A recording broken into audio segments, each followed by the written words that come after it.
Bonsoir, bien-aimés en Christ. Soyez bénis. Que la grâce, la faveur de l'Éternel, notre Dieu, soit votre partage au nom puissant de Jésus-Christ. Nous sommes à notre rencontre hebdomadaire. Consultons la Bible. Bien-aimés, c'est une joie pour moi, tout simplement parce que nous avons entamé depuis plusieurs mois cette série d'études sur les noms de Dieu, les noms que nous avons découvert dans la Bible, dans la parole de Dieu. Et nous avons vu que ces noms-là font cas du caractère de Dieu, de la nature de Dieu, dans certaines actions qu'il a eu à poser dans la vie des personnages bibliques. Et cela nous a permis de tirer beaucoup de leçons au vu de notre Dieu quant à sa nature, son caractère, comment est-ce qu'il agit et ce qui était lié à lui, qui a emmené le peuple de Dieu à déclarer ce nom-là. Aujourd'hui, nous sommes au dernier épisode, l'épisode 16. Waouh, l'épisode 16. Et je suis content pour cela parce que nous avons commencé et nous achevons toujours dans la dynamique de l'alpha, l'oméga, toujours dans la dynamique de celui qui a commencé cette œuvre, l'achèvera, la rendra parfaite. Donc avec Dieu, lorsqu'on commence, on termine. Et c'est une preuve palpable. Déjà aujourd'hui, avec cette 16e, ce 16e épisode des noms de Dieu. Bien-aimés, rendons gloire à l'Éternel notre Dieu pour ce qu'il permet. Excellent Père, nous voulons bénir ton Saint-Nom. Nous te recommandons ce moment. Merci de diriger, de conduire toutes choses à la gloire de notre Seigneur Jésus-Christ. Saint-Esprit, prends le contrôle de tout. Amen. Bien-aimés, aujourd'hui, le 16e nom, Jéhovah Mekodichem, ou dans d'autres traditions, au lieu de Mekodichem, Mekodishkem, vont vous dire Mekadishkem, voyez-vous. Ça, voyez, selon la traduction et aussi la lecture du lecteur, la prononciation. Nous ne sommes pas natifs hébreux, nous sommes juste des étudiants qui essayons d'intégrer ce dialecte. Et ça veut simplement dire l'Éternel qui vous sanctifie. L'Éternel qui vous sanctifie. Bien-aimés, je vous invite au livre d'Exode. Exode chapitre 31, le verset 13. Il est dit là-bas, vous ne manquerez pas d'observer mes sabbats, car ce sera entre moi et vous et parmi vos descendants un signe auquel on connaîtra que je suis l'Éternel qui vous sanctifie. Voilà, je suis l'Éternel qui vous sanctifie, voyez-vous. Je suis l'Éternel qui vous sanctifie. Bien-aimés, l'Éternel qui vous sanctifie, celui qui met à part, celui qui purifie, celui qui consacre, celui qui transforme son peuple. Et il le fait lui-même. Voilà, il le fait lui-même pour lui-même. Dieu le fait lui-même, il sanctifie lui-même son peuple pour lui.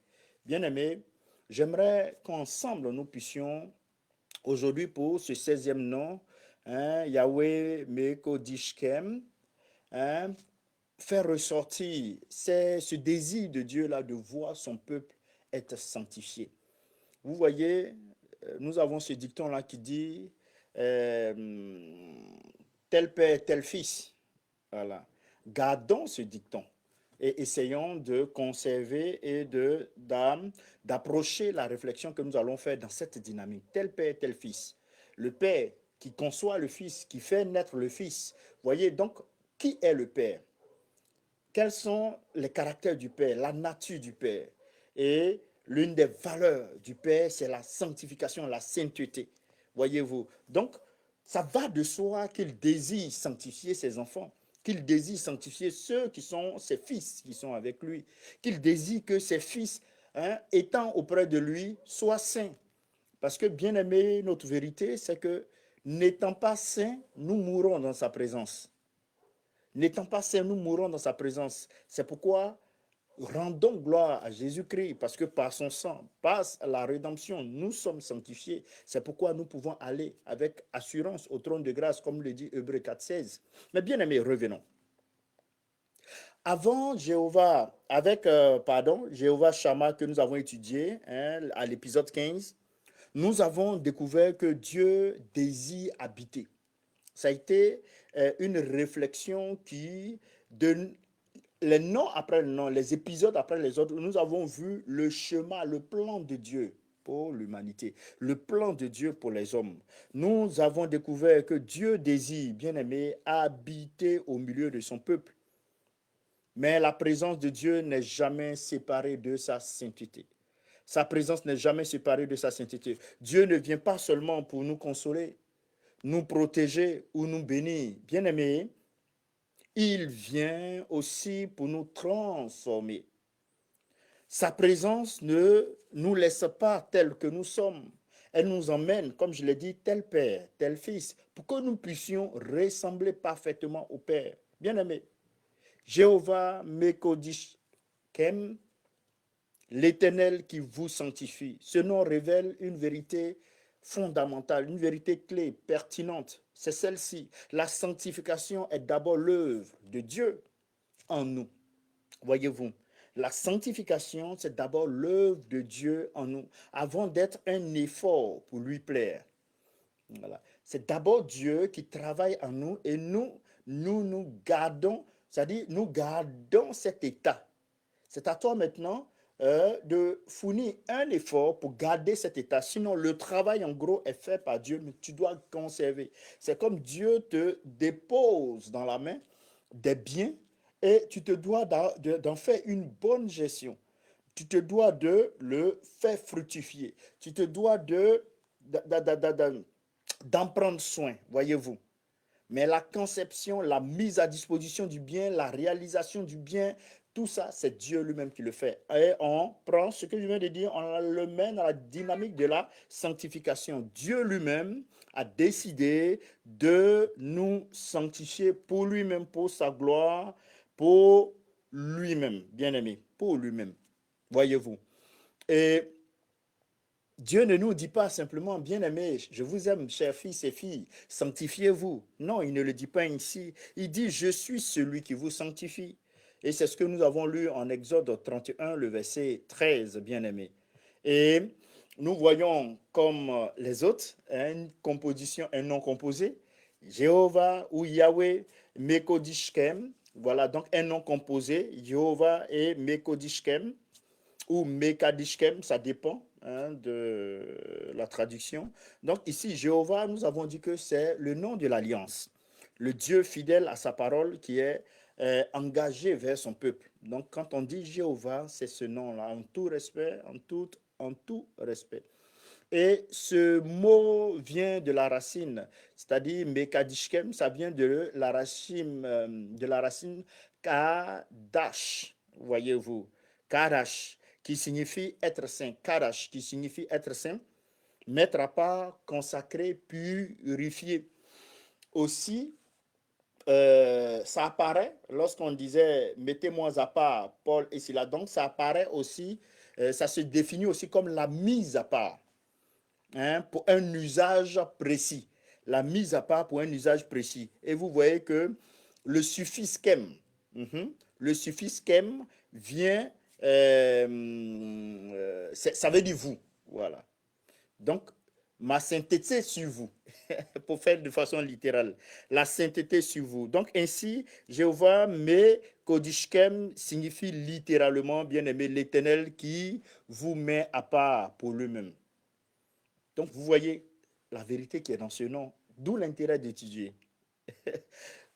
L'Éternel qui vous met à part pour lui-même. Bien-aimé, la sanctification n'est donc pas seulement le fait d'abandonner certaines habitudes mauvaises. Elle signifie appartenir à Dieu. Voilà.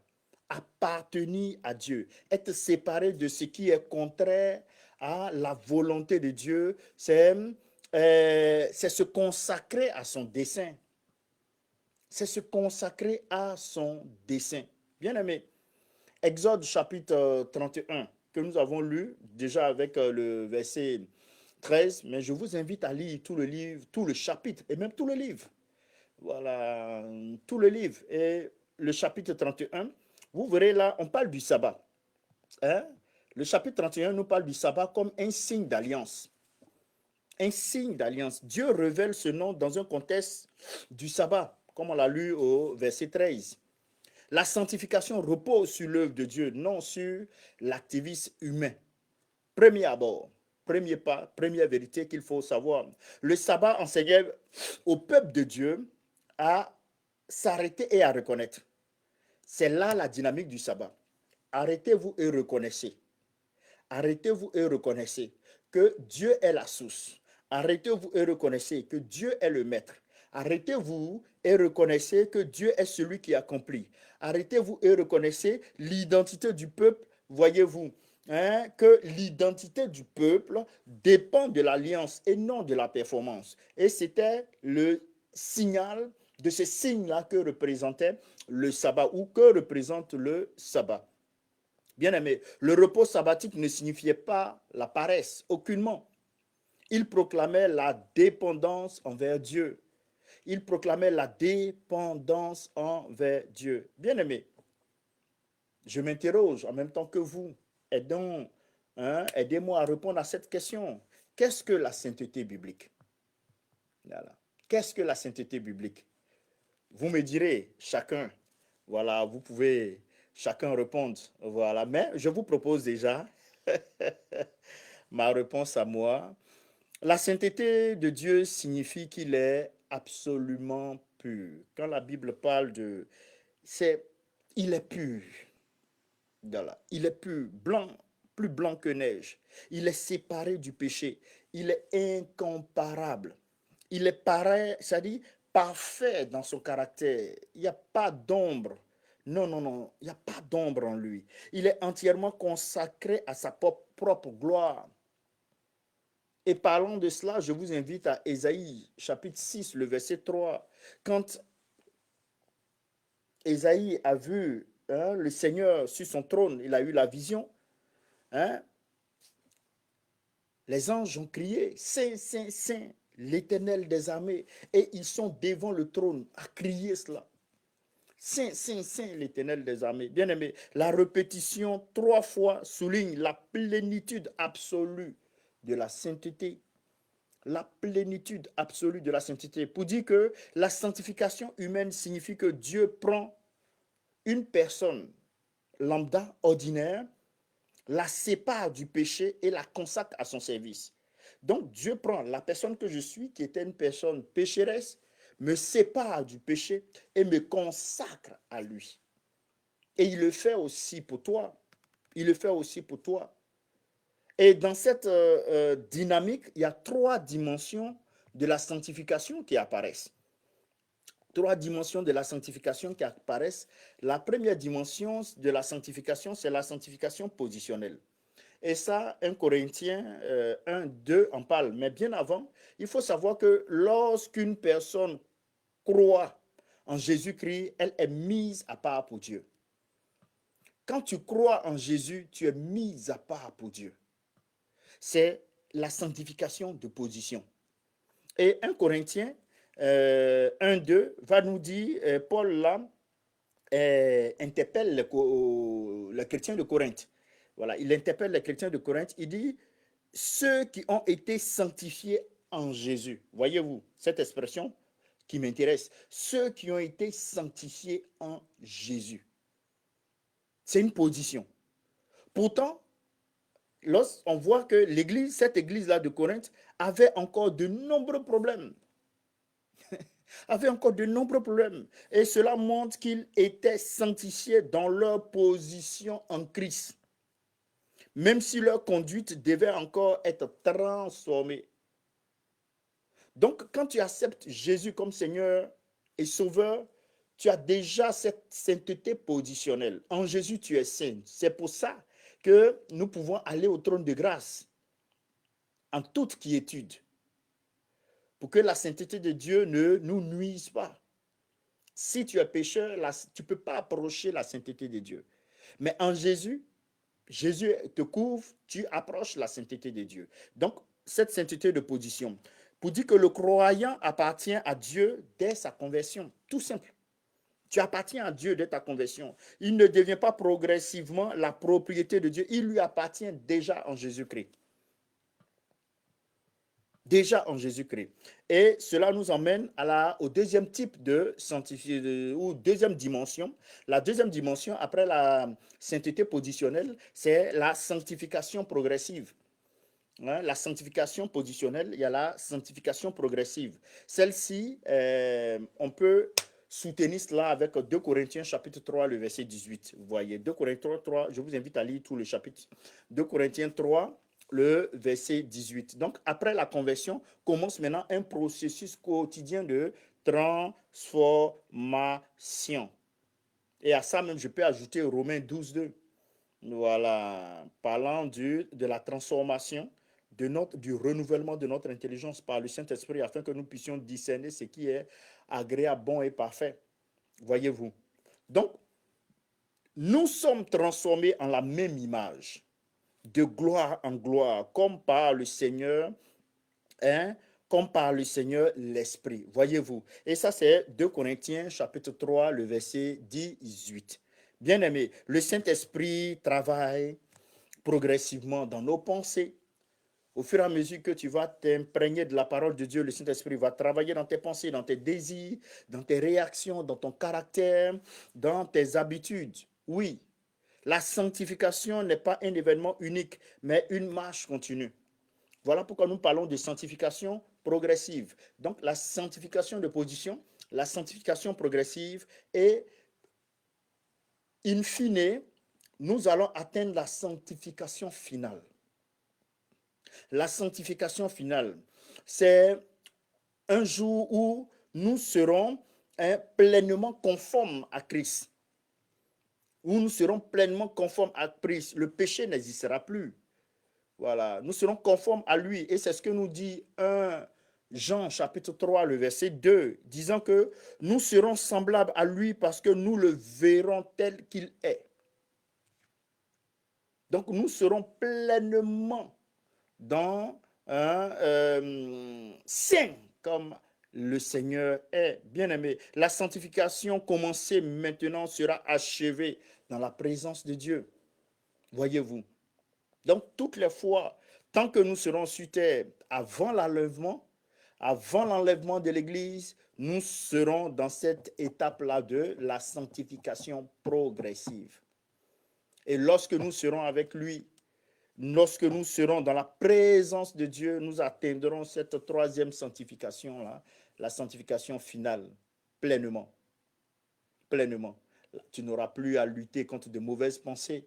Corps, âme, esprit, sanctifié totalement. Mais actuellement, ayant accepté Jésus comme Seigneur et Sauveur, ton esprit est pleinement saint parce que tu as l'esprit de Jésus-Christ. Bien-aimé, essayons de voir quelques passages bibliques qui sous-tendent un tant soit peu ce que nous venons d'évoquer. Je vous invite, pour des questions de temps, je vous donne les passages, vous pourrez les méditer. Je vous invite à Lévitique chapitre 20, les versets 7 à 8, hein, qui nous invite à être saints. Soyez saints. Vous vous sanctifiez et vous serez saints, car je suis l'Éternel, votre Dieu. Vous observerez mes lois, je suis l'Éternel qui vous sanctifie. Et je vais partir de l'Ancien Testament au Nouveau Testament pour vous dire que depuis l'Ancien Testament comme au Nouveau Testament, cette nature de Dieu apparaît, la sainteté de Dieu apparaît et il veut que nous soyons comme lui.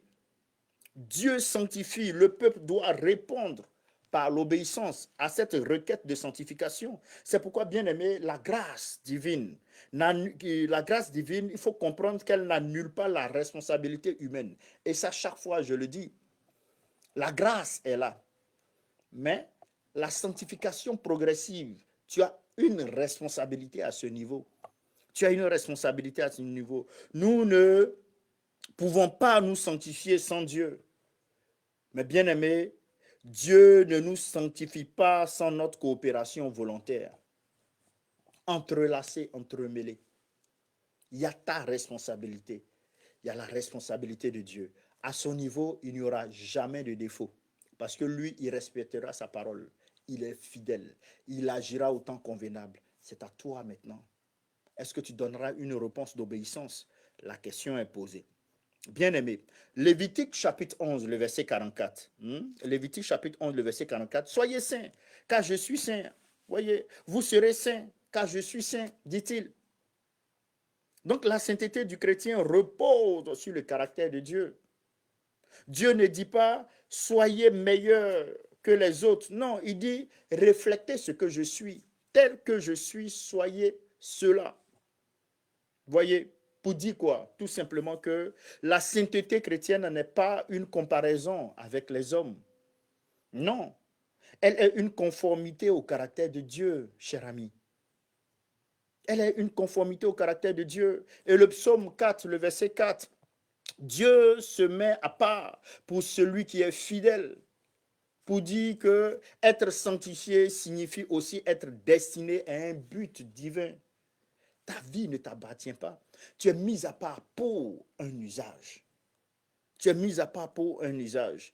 Dieu met à part ceux qui lui appartiennent pour une relation et une mission particulière. Oui. Je vous invite encore à Jean. Je suis maintenant dans le Nouveau Testament. Je vous invite à Jean 17, 17. Il dit sanctifie-les par ta vérité. Sanctifie-les par ta vérité. Ta parole est la vérité. Sanctifie-les par la vérité. Ta parole est la vérité. Bien aimé, la parole de Dieu est un instrument central de sanctification. Pourquoi? Parce que la parole de Dieu va exposer le péché.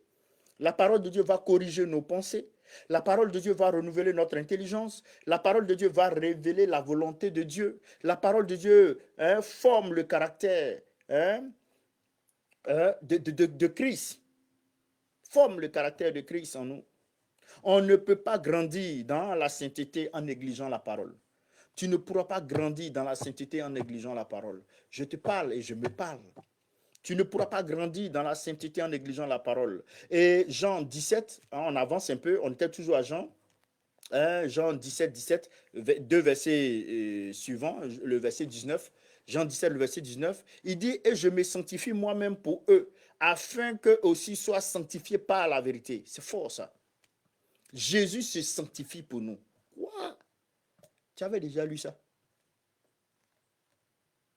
Jésus se sanctifie pour nous. Jésus ne veut pas dire qu'il avait besoin d'être purifié du péché. Ce n'est pas ce qu'il est en train de dire. Il signifie qu'il se consacre entièrement à la mission du Père. Jusqu'à la croix. Jusqu'à la croix, bien-aimé. Notre sanctification repose sur la consécration parfaite de Christ. J'envoie encore un autre verset. 1 Corinthiens chapitre 6, le verset 11. Il dit qu'il nous invite à nous laver, à nous sanctifier, pour être justifiés. Il dit quoi? Mais vous avez été lavés, mais vous avez été sanctifiés, mais vous avez été justifiés au nom du Seigneur Jésus-Christ et par l'Esprit de notre Dieu, bien-aimé. Ce verset fait ressortir trois vérités, ou si vous voulez, trois réalités. Ces trois réalités sont d'abord laver, sanctifié, justifié. Laver, ça veut dire purification. Voyez-vous, sanctifié, c'est mis à part. Et la troisième réalité, c'est justifié, c'est déclaré juste, bien-aimé, déclaré juste. Pour dire que le salut ne consiste pas seulement à être pardonné. On ne s'arrête pas là. Le salut ne consiste pas seulement à être pardonné. Il nous donne une nouvelle position et une nouvelle identité. Tu as été pardonné de ton péché, mais tu as une nouvelle position, une nouvelle identité. Et ta vie doit être conséquente au pardon que tu as reçu. Il faut donner de la valeur au sacrifice de Jésus. Ne pas banaliser ce sacrifice-là et puis aimer le péché, aimer le désordre, revenir encore au Seigneur. Il va nous prendre. Mais il faut donner de la valeur pour ces sacrifices, en acceptant aussi de souffrir de notre confort pour demeurer dans la grâce, dans la présence de Dieu. 1 Thessaloniciens chapitre 4, le verset 3, parle de la volonté de Dieu. Voyez-vous, il dit, c'est très intéressant, il dit ce que Dieu veut, c'est votre sanctification. Qu'est-ce que Dieu veut? C'est votre sanctification. T'as-tu posé la question? Qu'est-ce que Dieu attend de moi depuis que tu es né? Dieu attend de toi la sanctification. Et la sanctification, ce n'est pas une option qui est réservée à quelques croyants. très engagée. Elle est la volonté de Dieu pour tout un chacun. Que tu sois un serviteur de Dieu ou pas, que tu sois un fidèle ou pas, hein, avec des responsabilités ou pas, pardon, un fidèle qui a des responsabilités ou qui n'a pas de responsabilités. Mais à partir du moment où tu es chrétien, la sanctification, c'est pour toi. Bien aimé, Paul applique cette vérité particulièrement à la pureté du corps et de la relation. Donc, tu ne peux pas prendre ton corps, aller faire des tatouages là-dessus. Prendre ton corps, le déposer dans la prostitution. Prendre ton corps, aller faire l'occultisme, envoyer dans des coins consacrés au Baal et consorts. Bien aimé, la sainteté doit devenir concrète, notamment dans la maîtrise de soi et le respect du corps. Dans la maîtrise de soi et du respect du corps. Bien aimé, 1 Thessaloniciens 5, 23, 24 nous dit que Dieu sanctifie entièrement, que le Dieu de paix vous sanctifie lui-même tout entier. Celui qui vous a appelé est fidèle et c'est lui qui le fera. Celui qui vous a appelé est fidèle et c'est lui qui le fera. Bien aimé, Dieu sanctifie l'esprit, l'âme et le corps.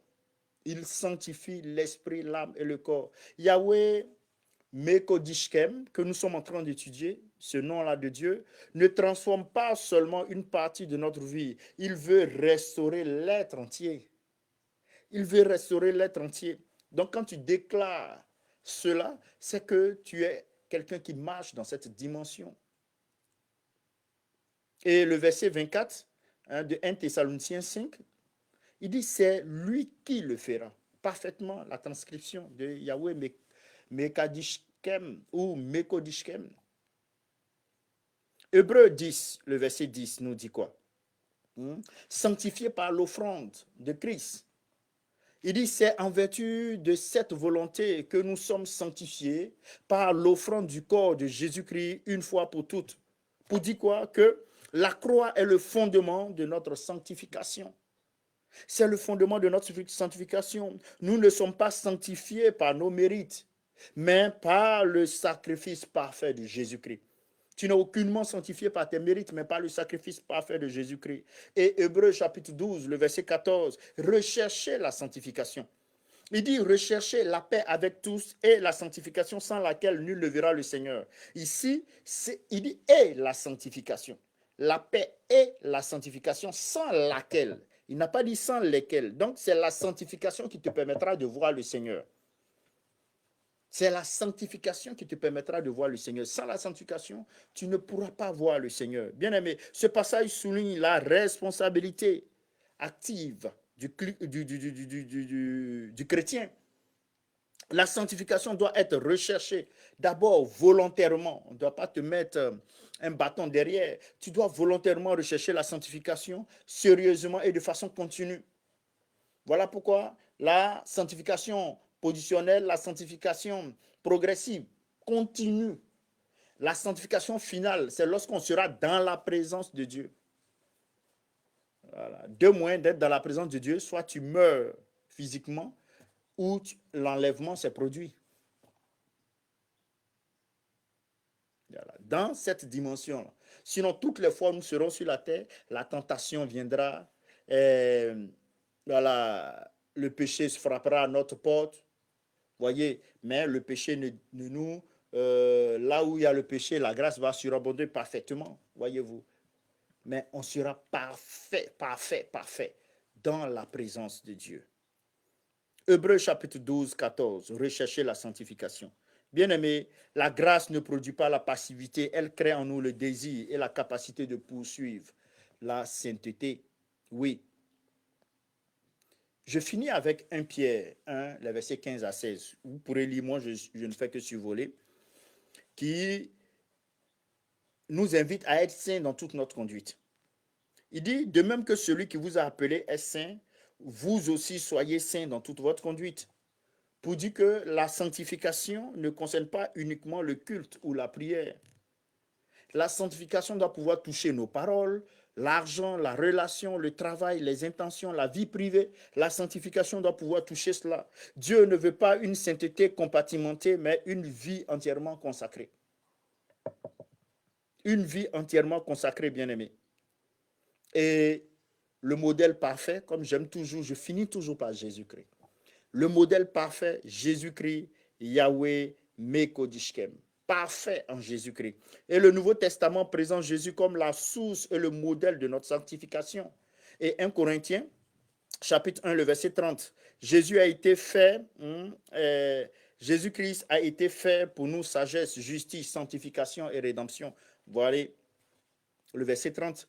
Jésus n'est pas seulement celui qui nous aide à devenir saints, il est notre sanctification. Il est notre sanctification. Cela veut dire, pour t'aider à comprendre, bien-aimé, Jésus est notre sanctification. Ça veut simplement dire que ça signifie que Jésus est notre nouvelle identité. C'est-à-dire, notre identité nouvelle est en lui, en Jésus-Christ.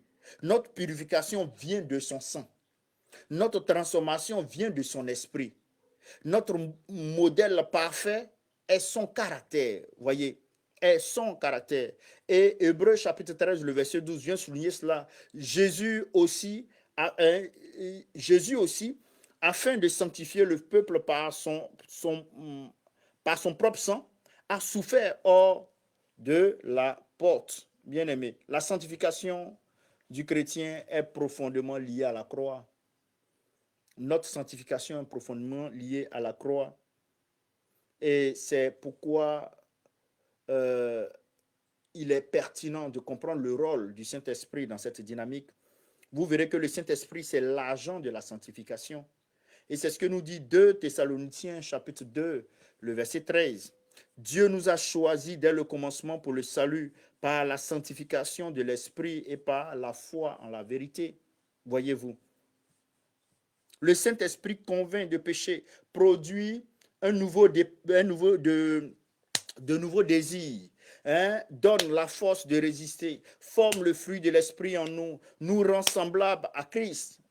Et Galates, chapitre 5, le verset 16, il dit, marchez selon l'esprit et vous n'accomplirez pas les désirs de la chair.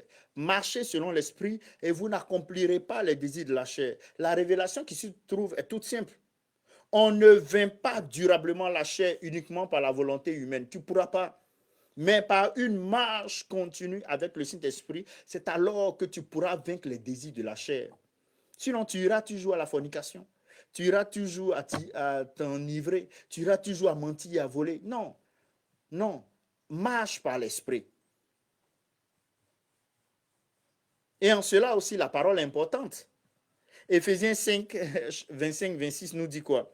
Christ sanctifie l'Église en la purifiant par le lavage d'eau de la parole.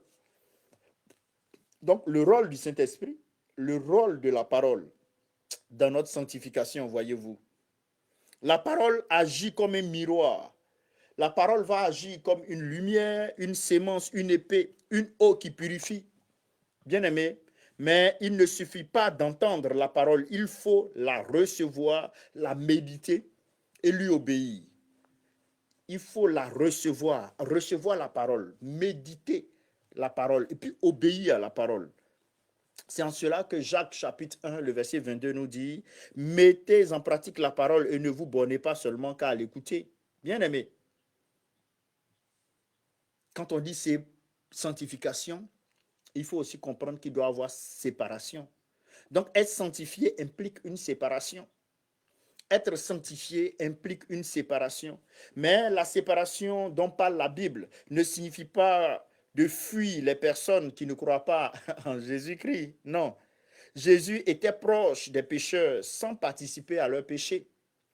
Sinon, comment allons-nous leur annoncer l'évangile? Donc, la vraie séparation consiste à refuser les valeurs contraires à Dieu.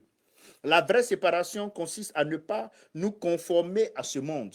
La vraie séparation consiste à garder un témoignage qui est pur. La vraie séparation consiste à rester consacré à Dieu au milieu d'une société impure, pécheresse. C'est pourquoi Romains 12, 2 nous dit, ne vous conformez pas au siècle présent, mais soyez transformés par le renouvellement de votre intelligence. Bien-aimés, la sainteté n'est pas l'isolement, non.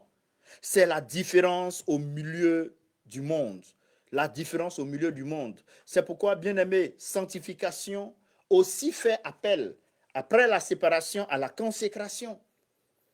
Sanctification fait appel à la consécration. La purification enlève ce qui souille. La consécration remet toute la vie entre les mains de Dieu. Maintenant que tu es mis à part, tu appartiens à Dieu. Donc tout appartient à Dieu. Pour une mission, un usage prévu par lui. Romains 12, 1 dit, offrez vos corps comme un sacrifice vivant, saint, agréable à Dieu. Un sacrifice vivant, saint, agréable à Dieu. Bien aimé, une vie consacrée dit, déclare avec amour et joie que mes pensées appartiennent à Dieu, mon corps appartient à Dieu, mes projets appartiennent à Dieu, mes dons appartiennent à Dieu, mon avenir appartient à Dieu. Oh oui, c'est pourquoi dans le ministère, la sanctification encore apparaît. La sanctification apparaît. La puissance spirituelle ne remplace jamais le caractère. La puissance spirituelle ne remplace jamais le caractère. Bien aimé, un serviteur peut avoir les dons, il peut avoir l'éloquence, il peut avoir de l'influence, il peut avoir une grande activité. Mais s'il néglige la sainteté, son ministère devient vulnérable. J'appuie cela avec 2 Timothée, chapitre 2, le verset 21. Il dit, si donc quelqu'un se conserve pur, il sera un vase d'honneur, sanctifié et utile à son maître. Bien aimé, la sanctification rend le vase disponible et utile. La sanctification rend le vase disponible et utile. Dieu cherche non seulement des personnes capables, bien aimées, des personnes capables, mais des personnes consacrées. Et quelques signes d'une sanctification réelle. Quelques signes d'une sanctification réelle. La sanctification, bien aimée, se manifeste progressivement par une sensibilité croissante. Une sensibilité croissante au péché. Voilà. Tu détectes le péché. Quand tu es saint, tu détectes le péché. Tu sais que ça, ce n'est pas de Dieu. Ce n'est pas bon pour Dieu. Ce n'est pas bon pour ta relation avec le Seigneur. Un désir profond de plaire à Dieu. Une maîtrise de soi grandissante. Et puis l'amour de la vérité. Tu aimes ce qui est vrai, ce qui est juste, ce qui est clair, bien fait. Le pardon, l'humilité, la pureté dans les intentions, le fruit du Saint-Esprit, une obéissance de plus en plus concrète. Bien aimé, la sanctification ne signifie pas qu'on ne commet plus jamais d'erreur, mais qu'on ne peut plus vivre conformément dans le péché et confortablement dans le péché. Non.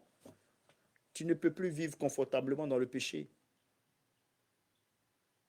Il faut éviter le légalisme. Le légalisme va chercher à produire la sainteté par des règles extérieures sans transformation intérieure. Et cela conduit souvent à l'orgueil, à la comparaison, à la condamnation et puis à l'hypocrisie, le légalisme. Et la vérité ou la vraie sainteté vient de la grâce et produit l'obéissance. La vraie sainteté vient de la grâce et produit de l'obéissance. Il faut éviter la permissivité. C'est-à-dire, à l'opposé, certains utilisent la grâce pour excuser le péché. Voilà. Ils vont utiliser la grâce pour excuser le péché. Lisez Romains chapitre 6, 1, 2. Il dit, demeurerons-nous dans le péché afin que la grâce abonde? Loin de là. Loin de là. La grâce pardonne, mais elle enseigne aussi à renoncer à l'impiété. À renoncer à l'impiété. Il faut aussi éviter une sainteté seulement extérieure. Et Jésus a dénoncé ceux qui semblaient purs extérieurement, tombeaux blanchis, mais restaient corrompus intérieurement. Bien aimé, Dieu sanctifie aussi les motivations, l'imagination, les pensées, les désirs. Donc ton imagination doit être sanctifiée, tes désirs doivent être sanctifiés. Il faut éviter de confondre sanctification et perfection instantanée. Le chrétien est sanctifié en Christ, mais il demeure dans un processus de transformation, voyez-vous. Il demeure dans un processus de transformation. Donc, il ne faut ni banaliser le péché, ni désespérer face à la progression parfois lente. Et comment coopérer avec Yahweh Mekodishkem, voyez-vous, hein, se soumettre au Saint-Esprit, méditer la parole, confesser le péché, fuir les occasions de chute, cultiver la communion avec Dieu, vivre, bien-aimé, dans une communauté saine. Et cela, pour conclure rapidement pour ce dernier épisode, j'aimerais que vous puissiez garder ces révélations importantes. Dieu sanctifie ceux qu'il appelle. L'appel divin contient aussi la grâce nécessaire pour être transformé. Première révélation. La deuxième révélation, c'est que la sainteté est une identité avant d'être un comportement. Voyez-vous, nous marchons dans la sainteté parce que nous appartenons déjà à Dieu. La troisième révélation, la sanctification touche l'être entier. Dieu ne veut pas seulement modifier notre acte, mais transformer notre cœur. La quatrième révélation, la croix, c'est le fondement de la sanctification. Il faut comprendre cette vérité. Sans le sacrifice de Jésus-Christ, aucun effort humain ne pourrait nous rendre saints. La cinquième révélation, c'est que la parole et l'esprit travaillent ensemble. L'esprit applique dans notre vie la vérité révélée par la parole. La sixième vérité, c'est que la santé prépare l'utilité. La sainteté prépare l'utilité. Pour dire que plus un vase est consacré, plus il devient disponible pour le maître. Et la septième révélation, c'est que la sanctification conduit à la communion. Oui, bien-aimé, Dieu nous purifie afin que nous vivions plus profondément dans sa présence. Afin que nous vivions plus profondément dans sa présence. Bien-aimé, j'aimerais conclure en disant ceci. Jéhovah Mekodishkem révèle que Dieu est la source de notre sainteté. Révèle que Dieu est celui qui nous met à part, celui qui nous purifie, celui qui transforme notre caractère, celui qui nous rend utile à son dessein. Cette œuvre, bien-aimée, est fondée sur le sacrifice de Jésus-Christ, sur l'action du Saint-Esprit, la vérité de la parole, la réponse obéissante du croyant. Et la vérité, la grande vérité qui est liée à ce nom est toute simple. Dieu ne nous appelle pas seulement pour être saints, il s'engage lui-même à nous sanctifier. Que le Seigneur vous bénisse. Merci pour votre attention, pour ces 16 épisodes sur les noms de Dieu qui nous ont permis de comprendre beaucoup de choses. J'aimerais dire ceci pour résumer. Bien-aimé, étudier les noms de Dieu, c'est découvrir que Dieu est toujours suffisant pour chaque saison de la vie. Dieu est toujours suffisant pour chaque saison de la vie. C'est ce que moi, je peux découvrir. Quand nous sommes perdus, Yahweh Roi, manifesté en Jésus-Christ. Quand nous manquons de quelque chose, Yahweh Jireh, manifesté en Jésus-Christ. Quand nous souffrons, il est Yahweh Rapha. Quand nous sommes malades, il est Yahweh Rapha, manifesté en Jésus-Christ. Quand nous avons peur, il est Yahweh Shalom, manifesté en Jésus-Christ. Quand nous sommes accusés, il est Yahweh Tsekenu, manifesté en Jésus-Christ. Quand nous combattons, il est Yahweh Nissi ou Yahweh Sabaoth, manifesté en Jésus-Christ. Quand nous nous sentons seuls, il est Yahweh Shammah, manifesté en Jésus-Christ. Quand nous désirons être transformés, il est Yahweh Mekodishkem, manifesté en Jésus-Christ. Bien-aimé, la grande leçon de cette étude sur les noms de Dieu, Dieu se révèle afin d'être connu, afin d'être aimé, adoré, cru et obéi. Que le Seigneur vous bénisse abondamment, que sa grâce, sa faveur soit votre partage. Merci Seigneur Jésus pour ce temps que tu as permis. Gloire te soit rendue. Bénis les vies, bénis les cœurs, que la transformation, que les cœurs soient ramenés à toi, maintenant et toujours, au nom puissant de Jésus-Christ. Amen. Soyez bénis, bien-aimés, que la grâce, la faveur de l'Éternel, notre Dieu, soit votre partage. Amen. Et puis, nous espérons que vous avez apprécié ces 16 épisodes, cette série sur les noms de Dieu. Et si vous avez aussi des questions, n'hésitez pas à nous les transmettre. Nous pourrons ensemble réfléchir là-dessus avec vous, par le Saint-Esprit. Amen. À bientôt.